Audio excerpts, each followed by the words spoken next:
उस पूरे इलाके में पीली कोठी के नाम से उनका घर जाना जाता था। राय साहब अपने परिवार के साथ बाहर रहते थे। दिल्ली, लखनऊ, जयपुर, पटना वगैरह बड़े बड़े शहरों में उनकी बड़ी बड़ी कोठियां थी। बाहरी लोग उन्हें डीआईजी साहब के नाम से जानते थे। वे गर्मी की छुट्टियां हमेशा गांव में ही बिताते थे। अम्मा और बाबूजी की वजह से गांव में आना उनकी मजबूरी थी। पुलिस महकमे में डीआईजी के पद पर पहुंचते पहुंचते नामचीन साहित्यकारों में राय साहब की एक खास पहचान बन चुकी थी। राय साहब के गांव आने पर कोठी की रंगत ही बदल जाती। 10-20 लोगों का जमावड़ा हमेशा ही लगा रहता। उन दिनों नौकर राम भरोसे की बात ही कुछ और होती। वह सुबह शाम का अपना काम धाम जल्दी जल्दी निपटाता और लकधक होकर राय साहब की खुशामद में लग जाता। कोठी के ठीक पीछे राम भरोसे का अपना एक छोटा सा घर था। उसकी 2 बेटियां थीं, जिनमें वह बड़ी बेटी की शादी कर चुका था और छोटी बेटी कल्लो ने पिछले साल 12वीं जमात पास की थी। कोठी में झाड़ू पोछा लगाना, खाना पकाना, दूध दी के काम सुखिया और कल्लो के जिम्मे थे, जबकि खेतीबाड़ी जैसे बाहरी काम राम भरोसे के जिम्मे था। इसकी एवज में उसे बचा खुचा खाना मिल जाता था। राय साहब साल में 2-4 हजार रुपए की माली मदद भी उसे दे देते थे। कुछ पुराने कपड़े दे जाते, जिन्हें सुखिया, कल्लो और राम भरोसे साल भर पहनते, जो उनके लिए हमेशा नए होते थे। राय साहब के बाबूजी और अम्मा को कभी भी बड़ी जलन होती और वे कल्लो, सुखिया और राम भरोसे को उल्टा सीधा कहने लगते। राय साहब अकेले में बैठकर अम्मा बाबूजी को समझाते, मैं यहाँ रहता नहीं हूँ और रह भी नहीं सकता। आपकी देखभाल के लिए वही तो है। हारी बीमारी, हाट बाजार के 50 काम होते हैं घर के। इतना भरोसेमंद और सस्ता नौकर कहाँ मिलेगा। हर साल की तरह इस साल भी राय साहब गर्मी की छुट्टियां बिताने गांव आए थे। अब की बार उनका बेटा कौशल और बेटी रचना भी साथ में थे। कौशल कहीं विदेश में पढ़ाई कर रहा था, जबकि रचना देशी यूनिवर्सिटी में ही पढ़ रही थी। उनकी पत्नी तारिका देवी को इस उम्र में भी कोई 40 साल से ऊपर की नहीं कह सकता था। जून का महीना था। तारिका देवी और राय साहब दोनों बगीचे में बैठे बातचीत कर रहे थे। दोनों के बीच में एक मेज रखी थी। उनके हाथ एक दूसरे से दूर थे, लेकिन मेज के नीचे से दोनों के पैर आपस में अटखेलियां कर रहे थे। रचना और कौशल किसी बहस में मसरूफ थे। राय साहब की चाय का समय हो गया था। कल्लो ने धीरे से दरवाजा खोला। उसने दहलीज पर पैर रखा ही था कि कौशल बोल उठा, ओहो, हाउ आर यू कल्लो। कल्लो ने मुड़कर देखा और चुपचाप वहीं खड़ी हो गई। कौशल रचना की ओर देखकर हंस दिया, फिर बोला, डू यू अंडरस्टैंड, मेरा मतलब। हाँ, समझ गई, कल्लो ने बीच में ही बात काटते हुए कहा। हाँ व्हाट, यही कि आप इंडियन हैं और मैं हिंदुस्तानी। इतना कहकर कल्लो हंसते हुए रसोई घर की ओर चली गई। इतना सादगी भरा और तीखा मजाक सुनकर राय साहब के कान खड़े हो गए। इसने बात करने का ये ढंग कहाँ से सीखा। सुबह के 8 बजे कल्लो चाय लिए खड़ी थी। राय साहब ने चाय का कप हाथ में लेकर कल्लो को सामने सोफे पर बैठने का इशारा किया। कल्लो अभी भी खड़ी थी। राय साहब ने फिर कहा, बैठ जाओ। कल्लो बैठ गई। उन्होंने चाय पीते हुए कल्लो से पूछा, तुम किस क्लास में पढ़ती हो। अब नहीं पढ़ती। क्यों। कल्लो कोई जवाब न दे सकी और आंखें नीचे किए बैठी रही। उन्होंने फिर पूछा, क्या हाई स्कूल पास कर लिया।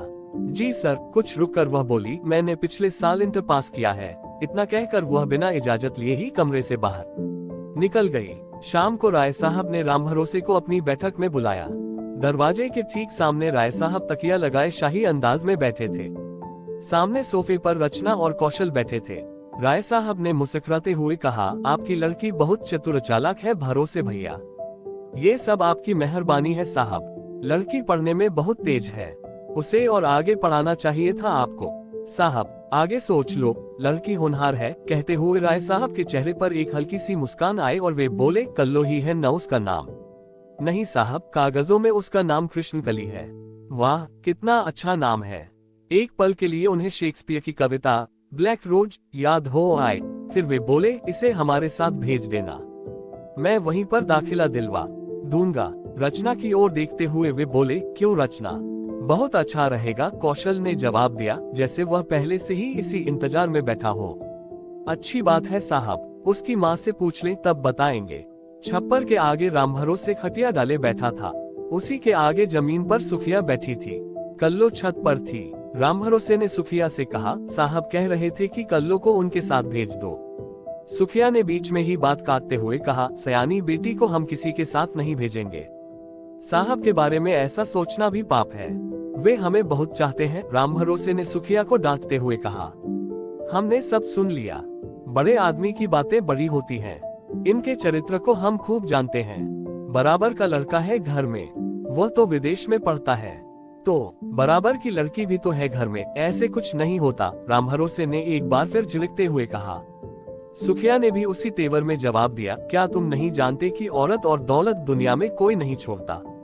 सवेरे तुम ही साहब से मना कर देना। मैं तो नहीं कर सकता, राम भरोसे ने खिसिया कर कहा। सुबह राम भरोसे ने कल्लो को राय साहब के साथ जाने के लिए कह दिया गया। इधर कल्लो जाने की भी तैयारी करती जा रही थी, उधर उसके दिमाग में चल रहा था कि बड़े लोग हैं, इनके साथ कैसे निभेगी। बापू की हालत को देखकर वह मना भी नहीं कर सकती थी। जब वह गाड़ी में बैठने लगी तो उसकी आंखें छलक आईं। राम भरोसे के हाथ राय साहब के सामने जुड़ गए। उसने भरे गले से कहा, साहब, वह इतना ही कह सका। सुखिया राम भरोसे के पीछे खड़ी सिसक रही थी। राय साहब ने राम भरोसे को अपने कंधे से लगाकर भरोसा दिलाया। कुछ रुपए उसके हाथ में दबाकर वे कार में बैठ गए।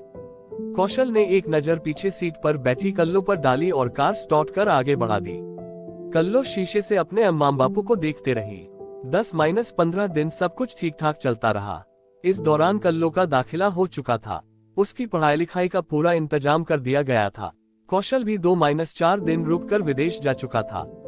तारिका देवी ने एक दिन झाड़ू पोछा करने वाली का हिसाब कर दिया। कुछ दिनों बाद खाना बनाने वाली की भी छुट्टी कर दी।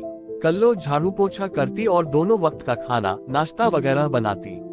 उसे इसमें कोई तकलीफ नहीं हुई।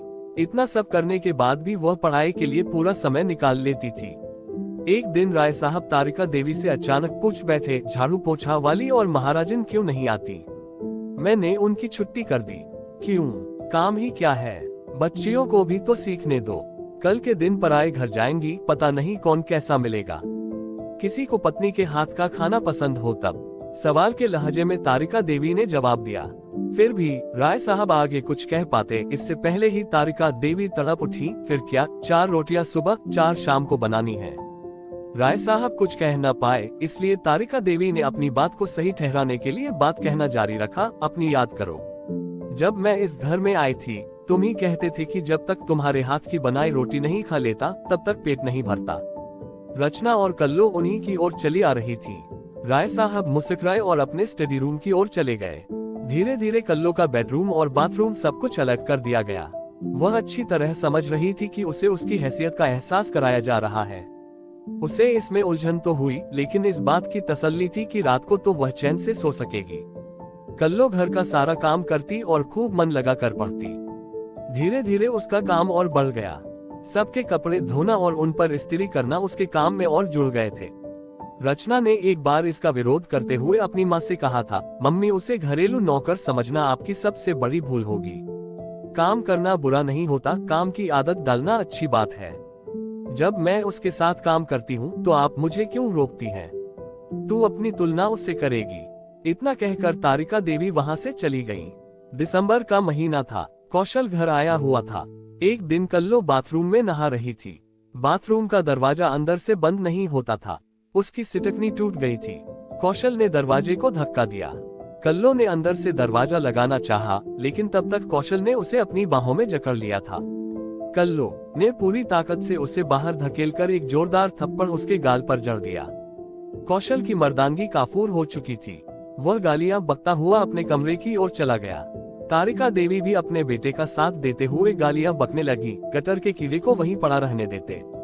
इसने हमारे घर को भी गंदा कर दिया। कल्लो को दौरा सा पड़ गया। वह अपने कमरे में टूटी शाख की तरह औंधे मुंह गिर पड़ी। सारा दिन वह कमरे से नहीं निकली थी। राय साहब आज सुबह से ही कहीं पार्टी में गए हुए थे।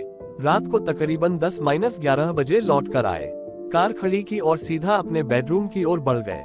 राय साहब अभी कपड़े भी नहीं बदल पाए थे कि तारिका देवी और कौशल ने नमक मिर्च लगाकर सारी कहानी बयां कर दी।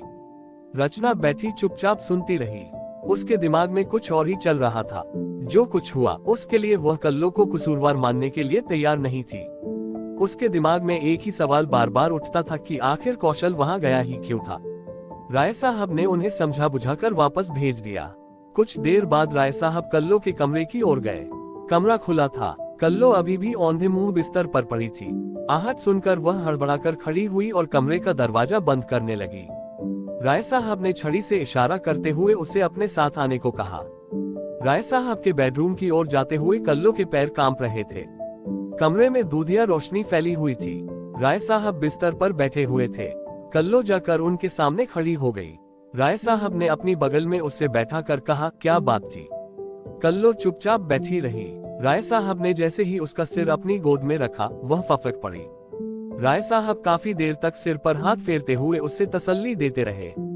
वह भी गोद में पड़ी पड़ी सिसकती रही। धीरे धीरे राय साहब के हाथों का दबाव उसके बदन पर बढ़ने लगा। ये देखकर अचानक कल्लो का सिसकना बंद हो गया। उसने जैसे ही छूटने की कोशिश की, वैसे ही राय साहब ने दबोचकर उसकी छाती पर दांत गड़ा दिए। कल्लो पूरा जोर लगाकर खड़ी हुई और उन्हें एक और धकेल दिया। अभी वह संभल भी न पाई थी कि राय साहब उस पर कामुक सांड की तरह टूट पड़े।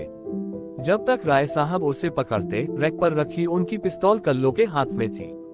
शोर सुनकर तारिका देवी, रचना और कौशल सभी अपने अपने कमरों से निकलकर आ गए थे। सभी अपने अपने तरीके से उसे गालियां देने लगे। कल्लो को लेकर भी रचना के दिमाग में वही सवाल उठा जो कौशल को लेकर उठा था। इतनी रात को यह पापा के कमरे में क्यों आए? रचना के माथे पर बल पड़ने लगे। उसके दिमाग के तार झंझना उठे। उसने कल्लो को डांटते हुए कहा, जवानी के नशे में ये तो देख लिया होता कि कौन किस उम्र का है। बदमिजाज कहीं की। कल्लो चिल्ला पड़ी, हाँ मैं बदमिजाज हूँ, कहकर उसने अपना कुर्ता फाड़ डाला और रचना का हाथ पकड़कर अपनी छाती पर रखा और बोली, देखो सब चुप रहे। तो कल्लो बिफर पड़ी, अब तक मैं अच्छी तरह जान चुकी हूँ कि आप लोगों की उदारता के पीछे धूर्तता और मक्कारी कूट कूट कर भरी होती है। रचना ने गुस्से में आकर राय साहब की ओर सवालिया नजरों से देखा, फिर पलटकर कौशल और तारिका देवी की ओर देखा। सबकी नजरें झुकी हुई थीं। रचना ने कल्लो की बांह पकड़ी और मुख्य दरवाजे की ओर चल पड़ी। अभी उसने दरवाजा खोला ही था कि राय साहब लड़खड़ाते हुए कमरे से निकले और चिल्ला पड़े, बेटी कहाँ जा रही है इतनी रात को? गुंडेम वाली। रचना गरज उठी, खामोश, जो दोबारा इस जबान से बेटी कहा। घटिया लोगों की कोई माँ बहन बेटी नहीं होती। हो सकता है गुंडेम वालियों में कोई प्यार करने वाला ही मिल जाए। कल्लो ने पिस्तौल राय साहब की ओर फेंक दी और वे दोनों बाहर निकल गईं। रात के सन्नाटे में सिर्फ कुत्तों के भौंकने की आवाजें सुनाई दे रही थीं।